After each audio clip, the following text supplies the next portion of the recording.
Assalamualaikum warahmatullahi wabarakatuh. Lun tuan cik Madiahus, jino lun tuan baca padum-padum boh narit maja haba indatu gutanyo. Hukum ngon adat lagi zat ngon sifut. Tawid han melipat, tatarik han mujuud. Adat dengan kanun, lagi kalam dengan dawud.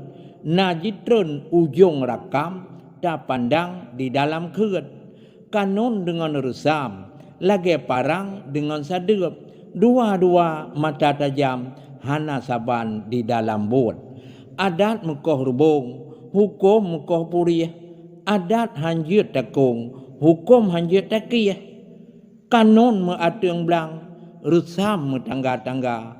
Kanun hanjut talawan, resam hanjut talangga. Meliha adat sipakat tuha kaum. Meliha hukum mupom atuh banyak. Meliha kanun bulung meaturan.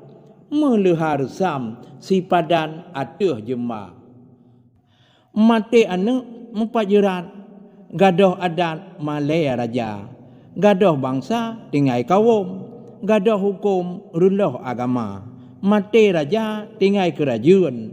Gadoh hukum rakyat sengsara. Mati panglima tinggai angkatan. Gadoh rusam malaya putua. Nyang syariat dalam kitab adatullah. Nyang mupakat gukun adat muhakamah.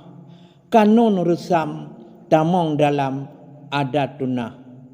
Banle rukun jroh menghimpun han muminah.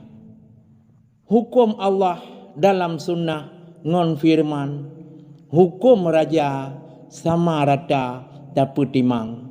Hukum syarak kamu jamak kanun rusam. Han mupalau dalam nangrau hudip senang.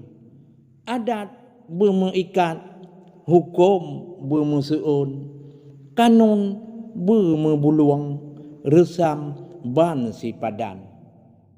Ekno kumantong dari ulun tuan Cik Madiahus. Mudah-mudahan na manfaat untuk gedanyo mandum. Akhir haba, assalamualaikum warahmatullahi wabarakatuh.